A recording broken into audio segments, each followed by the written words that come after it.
नमस्कार। हमारा देश और पूरा विश्व आज कोविड-19 की चुनौती का सामना कर रहा है। कोविड-19 अभी खत्म नहीं हुआ है। ऐसे में हमारा फर्ज है कि हम सतर्क रहें। इसलिए जब तक दवाई नहीं तब तक कोई ढिलाई नहीं। कोरोना से बचाव के लिए जरूरी है नियमित रूप से हाथ धोना, मास्क पहनना और आपस में उचित दूरी बनाए रखना। याद रखिए, 2 गज दूरी, मास्क है जरूरी। खांसी, बुखार या सांस लेने में कठिनाई होने पर हेल्पलाइन नंबर 1075 पर संपर्क करें। बच्चों नमस्ते। आज हम गुणोत्तर श्रेणी को समझेंगे। जैसा कि अभी आप देख रहे हैं कि ये हमारे पास एक पात्र है जिसमें कि 3 स्टार रखे हुए हैं।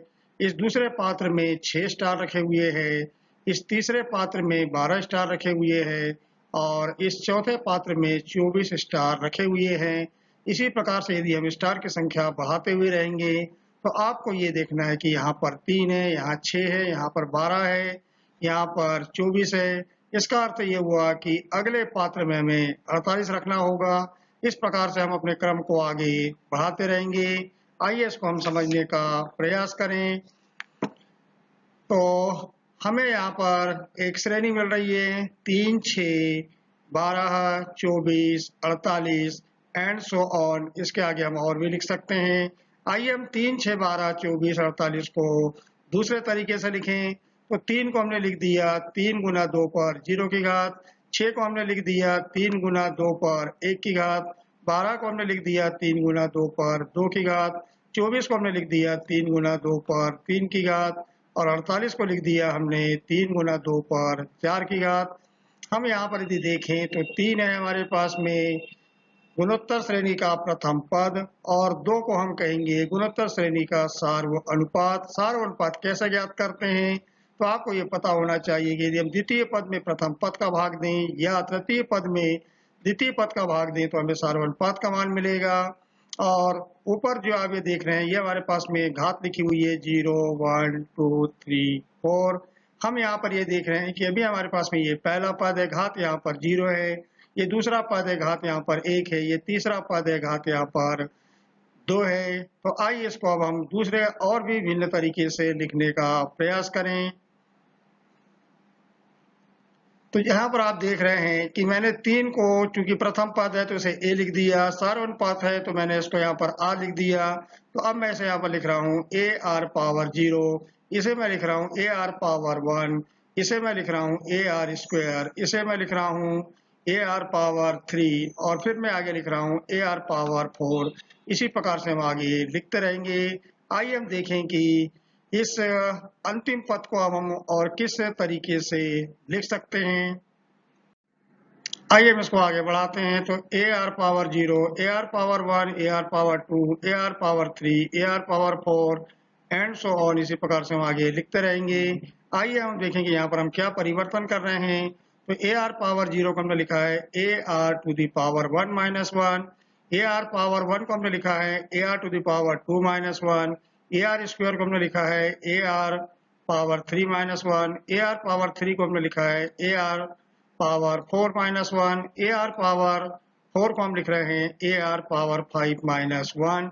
इसी प्रकार से हम आगे लिखते रहेंगे। तो यहाँ पर यदि हम किसी निष्कर्ष पर पहुंचना चाहते हैं तो हम ये देख रहे हैं कि प्रत्येक पद में ए लिखा हुआ है, प्रत्येक पद में आर लिखा हुआ है। और यदि हम घात की बात करें तो ये पहला पद है, इसलिए घात यहाँ पर 1 माइनस 1 लिखी हुई है। दूसरा पद है तो घात 2 माइनस 1 लिखी हुई है।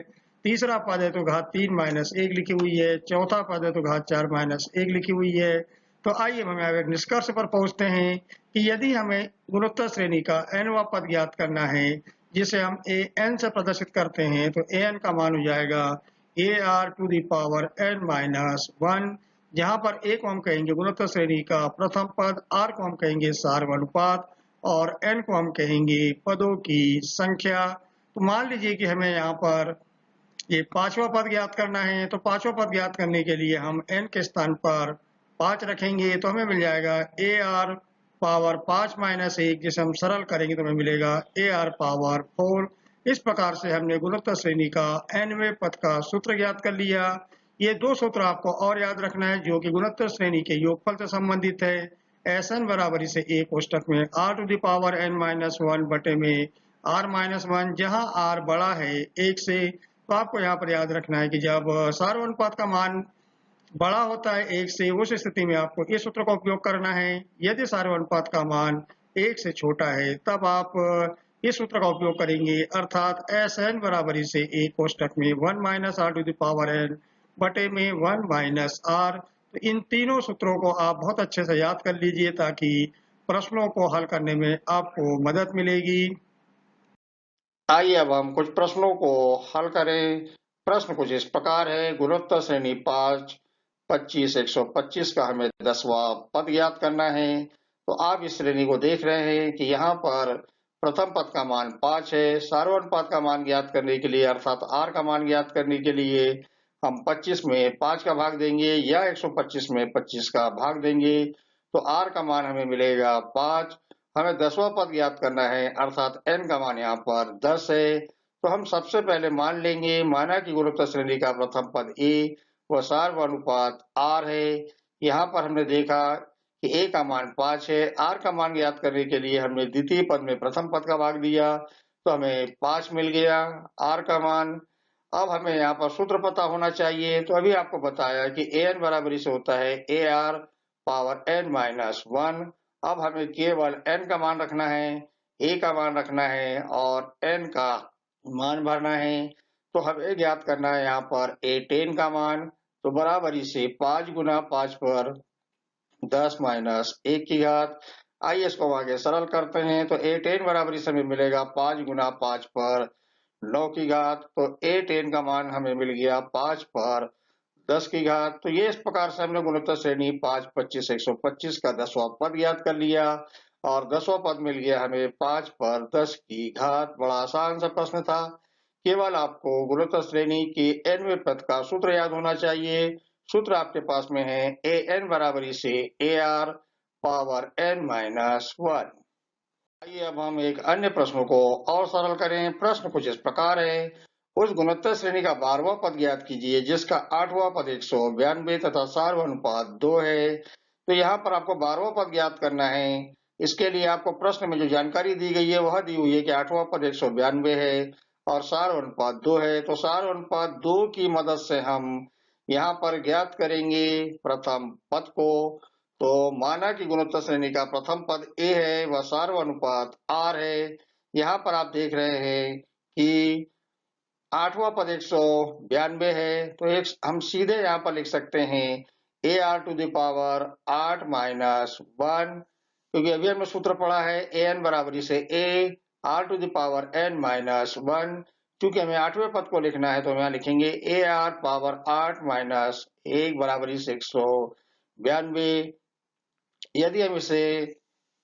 यदि इसमें हम r का मान 2 रखें तो हमें r का मान प्रतिस्थापित करने पर देखिए a का मान क्या प्राप्त होगा। तो हमने यहाँ पर a को ज्यों का त्यों लिखा, r के स्थान पर हमने 2 भर दिया, पावर 8 माइनस 1 बराबरी से 192।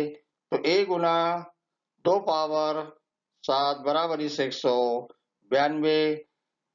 यदि इसको हम सरल करें तो हमें यहाँ मिलेगा 128, a बराबरी से 192। तो a का मान मिला हमें 192 बटे में 128, जिसे हम सरल करेंगे तो हमें मिलेगा 3 बटे 2।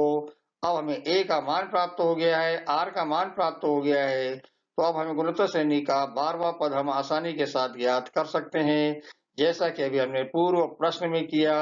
तो n बराबरी से 12 के लिए ar के मान जो है an बराबरी से ar पावर n माइनस 1 में प्रतिस्थापित करने पर इसे यदि हम सरल करेंगे, मानों को यदि हम भरेंगे तो हमें a12 बराबरी से मिलेगा 3072। तो ये आप इसको सरल कर लीजिए तो आपको a12 का मान अर्थात 12वें पद का मान प्राप्त हो जाएगा। तो प्रश्न को सरल करने में आपको ये याद रखना है कि हमें ज्ञात क्या करना है। तो हमें गुणोत्तर श्रेणी का 12वां पद ज्ञात करना है। आपको ये पता होना चाहिए कि 12वां पद ज्ञात करने के लिए हमें प्रथम पद और सार्वनुपात का मान पता होना चाहिए। क्योंकि इस प्रश्न में सार्वनुपात का तो मान दिया हुआ है किंतु प्रथम पद का मान नहीं दिया हुआ है। तो इसके लिए हम 8वें पद की मदद से और सार्वनुपात की मदद से हम प्रथम पद को ज्ञात करेंगे। जैसे ही हमारे पास में a का मान मिल जाएगा, r का मान मिल जाएगा, तो निश्चित रूप से हम दी गई श्रेणी का कोई भी पद ज्ञात कर सकते हैं। हमसे यहाँ पर पूछा गया था कि उस गुणोत्तर श्रेणी का 12वां पद ज्ञात कीजिए, जिसका 8वां पद 192 तथा सारवन पद 2 है। तो हमने यहाँ लिख दिया है सरल करने पर कि ए टेल वो बराबरी से होगा 3072। आइए अब हम एक अन्य प्रश्न को हल करें जो कि इस प्रकार है। किसी गुणोत्तर श्रेणी का 5वां पद 8वां पद तथा 11वां पद क्रमशः पी क्यू तथा एस है, तो सिद्ध कीजिए या दिखाइए कि क्यू स्क्वायर बराबरी से पी एस। मान लिया कि गुणोत्तर श्रेणी का प्रथम पद ए व सार्वनुपात आर है। क्योंकि हमें यहाँ पर 5वां पद लिखना है तो इसे हम लिखेंगे ए 5 बराबरी से A R to the power 5 minus 1। इसको यदि हम सरल करेंगे तो हमें a5 बराबरी से मिलेगा ar पावर 4 बराबरी से p। क्योंकि 5वां पद p है इसलिए हमने ar पावर 4 बराबरी से p लिख दिया। आइए हम इसी प्रकार से 8वां पद 11वां पद प्राप्त करें। तो ये है हमारे पास में a8 बराबरी से ar to the power 8 minus 8। इसको भी हम सरल करेंगे तो a8 बराबरी से ar टू द पावर 7 बराबरी से हमें q मिल गया, क्योंकि हमारा 8वां पद q है। आइए अब हम 11वें पद की बात करें तो a11 बराबरी से ar to the power 11 minus 1। इसको हम सरल करेंगे तो a11 बराबरी से ar टू द पावर 10 बराबरी से s, क्योंकि 11वां पद s है। हमें सिद्ध करना है कि क्यू स्क्वायर बराबरी से ps। तो हम इसके राइट हैंड साइड लेके चलेंगे। राइट हैंड साइड है हमारे पास में ps, तो हम यहाँ पर p और s का मान भर देंगे। तो p का मान भरेंगे समीकरण नंबर 1 से और s का मान भरेंगे समीकरण नंबर 3 से। तो आइए इसको आगे हम सरल करते हैं।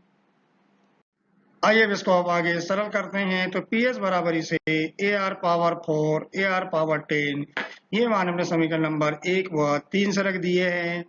तो PS बराबरी से हमें मिलेगा a स्क्वायर R पावर 14। आइए इसको अब हम दूसरे तरीके से लिखें तो इसे हम लिख रहे हैं AR पावर 7 पूरे का वर्ग। आइए अब हम समीकरण नंबर 2 से AR पावर 7 का मान रख दें। जैसा कि आपको पता है कि समीकरण नंबर 2 में हमने Q का मान ज्ञात किया था AR पावर 7, तो हमें यहाँ मिल गया Q स्क्वायर और ये है हमारी लेफ्ट हैंड साइड। इस प्रकार से हमने प्रश्न को सिद्ध कर। अब हम एक अन्य प्रश्न को हल करें जिसमें हमें कहा गया है कि सिग्मा k बराबरी से 1 to 11 ब्रैकेट में 2 + 3 पावर k का मान ज्ञात कीजिए। तो जैसा कि आपको पता होना चाहिए कि हम यहाँ पर k का मान 1 से लेकर के 11 तक रखेंगे।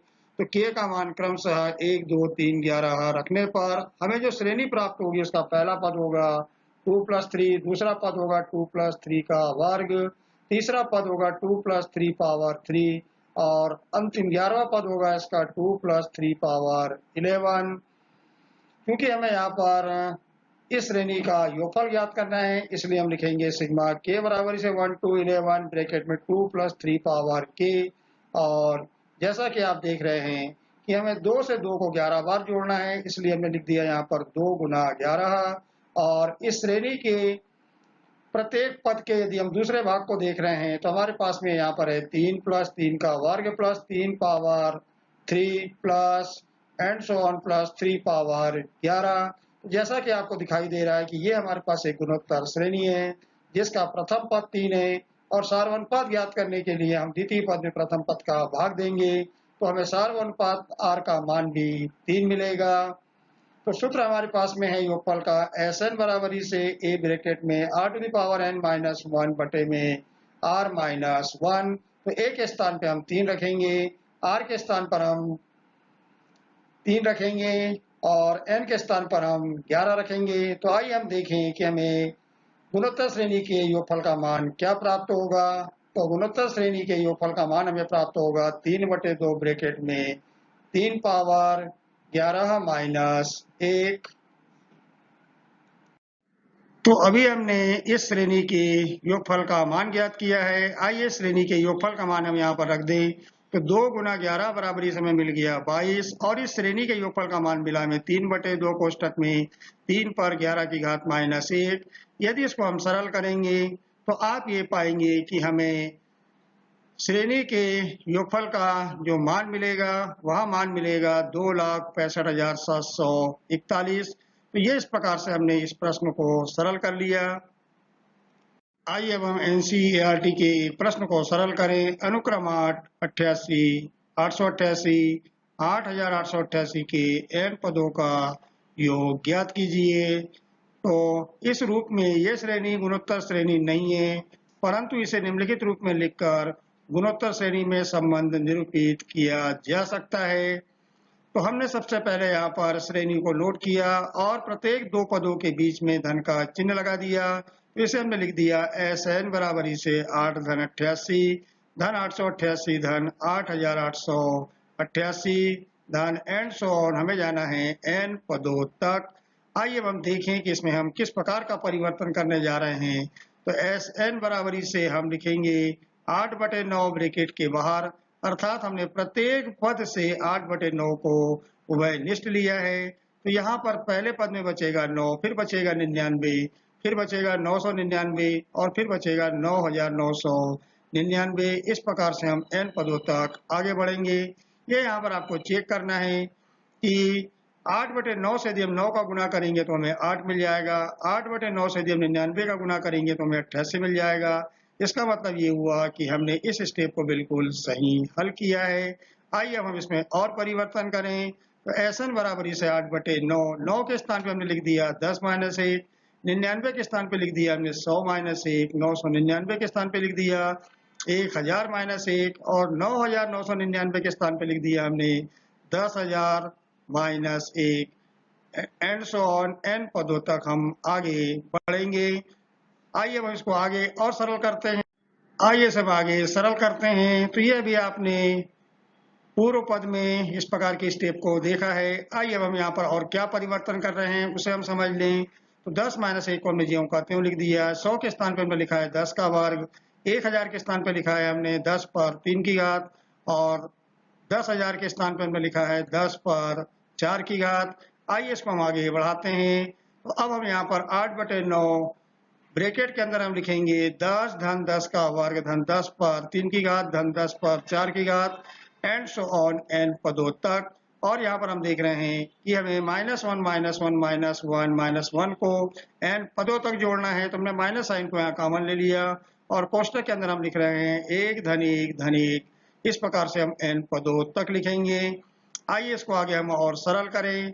तो जैसा कि आपको पता होना चाहिए कि यह है हमारे पास में एक गुणोत्तर श्रेणी जिसका प्रथम पद 10 है और सार्वनुपात ज्ञात करने के लिए हम द्वितीय पद में प्रथम पद का भाग देंगे तो हमें सार्वनुपात अर्थात r का मान भी हमें 10 मिलेगा। तो हमने यहाँ पर सूत्र a कोष्टक में r⁻n-1 बटे में r-1 में a का मान 10 और r का मान 10 प्रतिस्थापित कर दिया। और जैसा कि आप यहाँ पर देख रहे हैं कि हम 1 से 1 को यदि हम n बार जोड़ेंगे तो हमें यहाँ पर मान मिल जाएगा n। तो ये इस प्रकार से हमने दी गई श्रेणी के योगफल का मान ज्ञात कर लिया। आइए इसको हम आगे और भी सरल कर देते हैं।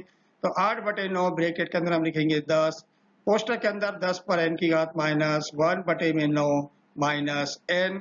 इस सवाल से मिलते जुलते ये दो सवाल आपको दिए जा रहे हैं और इन दोनों सवालों को आप स्वयं से हल करने का प्रयास कीजिए। आइए हम इस बात को जानने का प्रयास करें कि समानांतर माध्य और गुणोत्तर माध्य में क्या संबंध होता है। तो यह आपको अच्छी तरीके से पता होना चाहिए कि समानांतर माध्य बड़ा या बराबर होता है गुणोत्तर माध्य से। मान लीजिए कि हमारे पास दो संख्याएं a और b है, उनका समानांतर माध्य यदि हम ज्ञात करना चाहते हैं तो समानांतर माध्य का मान मिलेगा a धन b बटे में 2। और यदि हम गुणोत्तर माध्य की बात करें तो गुणोत्तर माध्य का मान मिलेगा हमें √ab। तो हम यहाँ पर देख रहे हैं कि समानांतर माध्य का मान बड़ा या बराबर है गुणोत्तर माध्य से। तो यह आपको अच्छी तरीके से याद रखना है कि समानांतर माध्य का मान बड़ा या बराबर होता है गुणोत्तर माध्य से। आइए अब हम समानांतर माध्य व गुणोत्तर माध्य से संबंधित एक प्रश्न को हल करें। यदि दो धनात्मक संख्याओं a तथा b के बीच समानांतर माध्य तथा गुणोत्तर माध्य क्रमशः 10 तथा 8 है तो वे संख्याएं ज्ञात कीजिए। जैसा कि आप प्रश्न में देख रहे हैं कि हमें दो संख्याओं a तथा b का समानांतर माध्य 10 तथा गुणोत्तर माध्य 8 दिया हुआ है, हमें संख्याएं ज्ञात करना है। तो आइए हम इस प्रश्न को आगे हल करते हैं। दिया है समानांतर माध्य बराबरी से a धन b बटे में 2 बराबरी से 10 और गुणोत्तर माध्य की यदि हम बात करें तो गुणोत्तर माध्य बराबरी से √ab बराबरी से 8। आइए इन दोनों समीकरणों को हम हल करते हैं।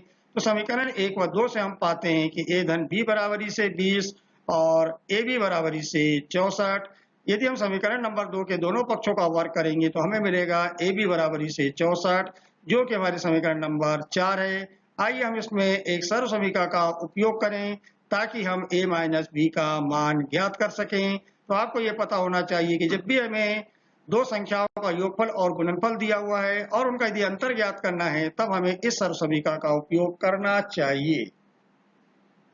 आइए अब हम सर्व समीकरण का उपयोग करते हुए a प्लस बी व ए बी के मान की सहायता से a माइनस बी के मान को ज्ञात करें।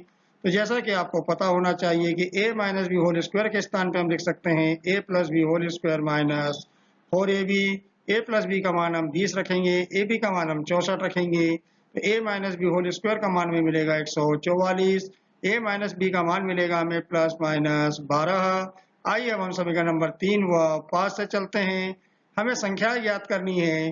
तो जब हम a धन b बराबरी से 20 व a माइनस b बराबरी से 12 लेके चलेंगे तब हमें a का मान 16 व b का मान हमें 4 मिलेगा, तथा a धन b का मान यदि हम 20 लेके चलेंगे, a माइनस b का मान माइनस 12 लेके चलेंगे, तो ऐसी स्थिति में हमें a का मान 4 और b का मान हमें 16 प्राप्त होगा। तो इस प्रकार से हमने दोनों संख्याएं ज्ञात कर ली। आइए अब हम विशेष अनुक्रमों के n पदों के योगफल पर चर्चा करें। Sum to n terms of special series.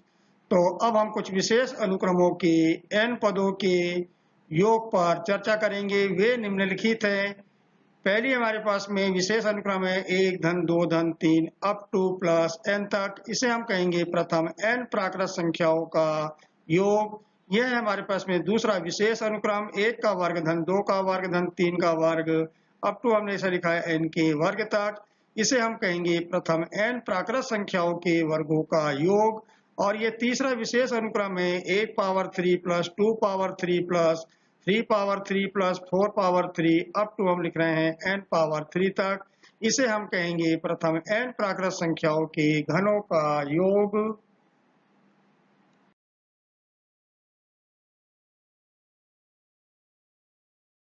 आइए अब हम विशेष अनुक्रमों के योगफल के सूत्र को समझें। तो एस एन बराबरी से सिग्मा के बराबरी से 1 टू n के बराबरी से 1 धन 2 धन 3 अप टू प्लस n को हम लिखेंगे n कोष्टक में n प्लस 1 अपान 2। ये आपको यहाँ पर प्रथम n प्राकृत संख्याओं के योगफल का सूत्र याद रखना है। n कोष्टक में n प्लस 1 अपान 2। आइए अब हम यहाँ पर बात करें प्रथम n प्राकृत संख्याओं के वर्गों के योगफल का सूत्र। तो ये सूत्र है हमारे पास में n कोष्टक में n प्लस 1 कोष्टक के अंदर 2n प्लस 1 अपान 6। और ये तीसरा सूत्र है हमारे पास में प्रथम n प्राकृत संख्याओं के घनों का योगफल, जिसे हम लिखेंगे बड़े ब्रैकेट के अंदर n कोष्टक में n प्लस 1 होल स्क्वायर बटे में 4। तो यदि आपको ये पहला सूत्र याद है तो आप तीसरे सूत्र को बड़े आसानी के साथ याद रख सकते हो। आपको केवल इसका वर्ग करना है। और दूसरे सूत्र को याद करने के लिए आप देख रहे हैं कि यहाँ पर n कोष्टक में n प्लस 1 लिखा हुआ है, उसे हम जैसा का तैसा लिख देंगे। हमें केवल यहाँ पर याद रखना है कि अंश में हम और लिख दें 2n प्लस 1 और बटे में हम यहाँ पर 6 लिख दें। तो इस प्रकार से हमें ये तीनों सूत्र याद हो जाएंगे। आइए अब हम विशेष अनुक्रम से संबंधित एक प्रश्न को सरल करें। श्रेणी है 1 गुना 2 धन 2 गुना 3 धन 3 गुना 4 धन 4 गुना 5 के n पदों का योग ज्ञात कीजिए। तो हमें यहाँ पर ये देखना है कि यहाँ प्रथम पद है, ये हमारे पास दूसरा पद, ये तीसरा पद और ये चौथा पद। यदि इन सभी पदों के यदि हम पहले वाले भाग को देखें तो हमें यहाँ 1 2 3 4 मिल रहा है। तो हमें सबसे पहले तो इस श्रेणी का nवां पद ज्ञात करना है। तो 1 2 3 4 के स्थान पर हम लिख देंगे n, और 2 3 4 5 की यदि हम बात करें तो इनके स्थान पर हम लिख देंगे n प्लस 1। तो इस प्रकार से हमें इस दिए गए अनुक्रम का nवां पद मिल जाएगा। तो श्रेणी का nवां पद हो जाएगा a n बराबरी से n कोष्टक में n प्लस 1। आइए इसको हम आगे सरल करते हैं। तो a n बराबरी से हमें मिलेगा n स्क्वायर प्लस n। तो ये हमने यहाँ पर बड़े आसान तरीके से श्रेणी का nवां पद ज्ञात कर लिया। चूंकि हमें यहाँ पर n पदों का योग ज्ञात करना है, इसलिए हम लिखेंगे एस एन बराबरी से सिग्मा के बराबरी से 1 टू n के स्क्वायर प्लस सिग्मा के बराबरी से 1 टू n के। आइए अब हम यहाँ पर इन दोनों मानों को भर दें यहाँ पर। तो सिग्मा के बराबरी से 1 टू n के स्क्वायर के स्थान पे हम लिखेंगे n ब्रैकेट में n प्लस 1 ब्रैकेट में 2n प्लस 1 अपान 6। और सिग्मा के बराबरी से 1 टू n के स्थान पर हम लिखेंगे n ब्रैकेट में n+1/2। यहाँ पर आपको ये समझ जाना चाहिए कि हम यहाँ पर प्रथम n प्राकृत संख्याओं के वर्गों के योगफल का सूत्र रखेंगे। यहाँ पर हम प्रथम n प्राकृत संख्याओं के योगफल का सूत्र रखेंगे। आइए इसको हम आगे सरल करते हैं। तो अगली स्टेप में आप देख रहे हैं कि Sn बराबरी से हमें मिल गया 1/2 n ब्रैकेट में n+1, यानी इन दोनों पदों से हम कॉमन निकाल रहे हैं 1/2 n कोष्टक में n+1 को, कोष्टक के अंदर बचेगा 2n+1 बटे में 3+1। आइए इसको आगे हम सरल करते हैं। तो Sn बराबरी से हमें मिलेगा 1/2 n कोष्टक में n+1 बड़े ब्रैकेट में मिलेगा 2n+1 + 3/3। आइए इसको आगे हम और सरल करते हैं। आइए हम अगली स्टेप देखें। तो Sn बराबरी से 1/2n कोष्टक में n+1 2n+4/3। यदि इसको हम और सरल करें तो Sn बराबरी से हमें मिलेगा 1/2 n ब्रैकेट में n+1 गुना 2/3 गुना n+2। 1/2 से हम 2/3 का गुना करेंगे तो हमें मिलेगा 1/3 और n कोष्टक में n+1 गुना कोष्टक में n+2। ये इस प्रकार से हमने जो विशेष अनुक्रम हमारे पास में दिया हुआ था उसके हमने n पदों का योगफल का सूत्र ज्ञात कर लिया 1/3n कोष्टक में n+1 कोष्टक में n+2। प्रश्न कुछ इस प्रकार से है। श्रेणी 1 का वर्ग धन कोष्टक के अंदर 1 का वर्ग धन 2 का वर्ग धन कोष्टक के अंदर 1 का वर्ग धन 2 का वर्ग धन 3 का वर्ग प्लस के n पदों का योग ज्ञात कीजिए। यहाँ पर आपको इस प्रश्न में इस बात को ध्यान रखना है कि इसका पहला पद जो है प्रथम एक प्राकृत संख्या अर्थात 1 के वर्ग से संबंधित है। दूसरा पद इसका प्रथम 2 प्राकृत संख्याओं के वर्गों के योग से संबंधित है और इसका तीसरा पद प्रथम 3 प्राकृत संख्याओं के वर्गों के योग से संबंधित है। इसी प्रकार से यदि हम आगे बढ़ते रहेंगे, यदि हम n पद की बात करेंगे तो अंत में हमें मिलेगा यहाँ पर प्रथम n प्राकृत संख्याओं के वर्गों के योगफल का मान मिलेगा। तो ऐसी स्थिति में हम यहाँ पर हम ये कह सकते हैं कि श्रेणी 1 का वर्ग धन 2 का वर्ग धन 3 का वर्ग प्लस का nवां पद n² होगा। और हमें यहाँ पर यह याद रखना है कि दी हुई श्रेणी का nवां पद श्रेणी 1 का वर्ग धन 2 का वर्ग धन 3 का वर्ग धन डेश के n पदों के योग के बराबर होगा। तो जैसा कि आप जानते हैं कि an बराबरी से सिग्मा k बराबरी से 1 टू n k² का मान होता है n कोष्टक में n+1 ब्रैकेट में 2n+1/6। हमें यहाँ पर चूंकि इस श्रेणी के योगफल का मान ज्ञात करना है तो दी हुई श्रेणी के n पदों का योग हम Sn के द्वारा प्रदर्शित करेंगे और Sn का मान होगा सिग्मा k बराबरी से 1 टू n a k बराबरी से सिग्मा k बराबरी से 1 टू n k कोष्टक में k+1 कोष्टक में 2k+1/6। आइए इसको आगे हम सरल करते हैं। आइए हम इसको आगे सरल करते हैं तो हमें मिलेगा सिग्मा k बराबरी से 1 to n 2k⁻³ plus 3k² plus k/6। अगली स्टेप होगी इसकी Sn बराबरी से 2/6 सिग्मा k बराबरी से 1 to n k⁻³ plus 3/6 sigma k बराबरी से 1 to n k² plus 1/6 sigma k बराबरी से 1 टू n k। आइए अब हम यहाँ पर इनके मानों को प्रतिस्थापित कर दें तो Sn बराबरी से हमें मिलेगा 2/6 ब्रैकेट में n+1/2 पूरे का वर्ग धन 3/6 गुना n कोष्टक में n+1 कोष्टक में 2n+1 बटे में 6 धन 1/6 n कोष्टक में n+1 बटे में 2। आइए इसको आगे हम और सरल करते हैं। आइए हम सब आगे सरल करें तो 1/6 n ब्रैकेट में n+1/2 को हमने कॉमन निकाल लिया तो कोष्टक के अंदर बचेगा n कोष्टक में n+1 प्लस 2n+1 प्लस 1। आगे इसको हम और सरल करेंगे तो हमें मिलेगा n कोष्टक में n+1 बटे में 12 और कोष्टक के अंदर हमें मिलेगा n² plus n plus 2n plus 2। n कोष्टक में n+1/12 कोष्टक में n² प्लस 3n प्लस 2। तो जैसा कि आपको पता होना चाहिए कि यदि हम n² प्लस 3n प्लस 2 के यदि हम फैक्टर करेंगे तो हमें दो फैक्टर मिलेंगे n+1 और n+2।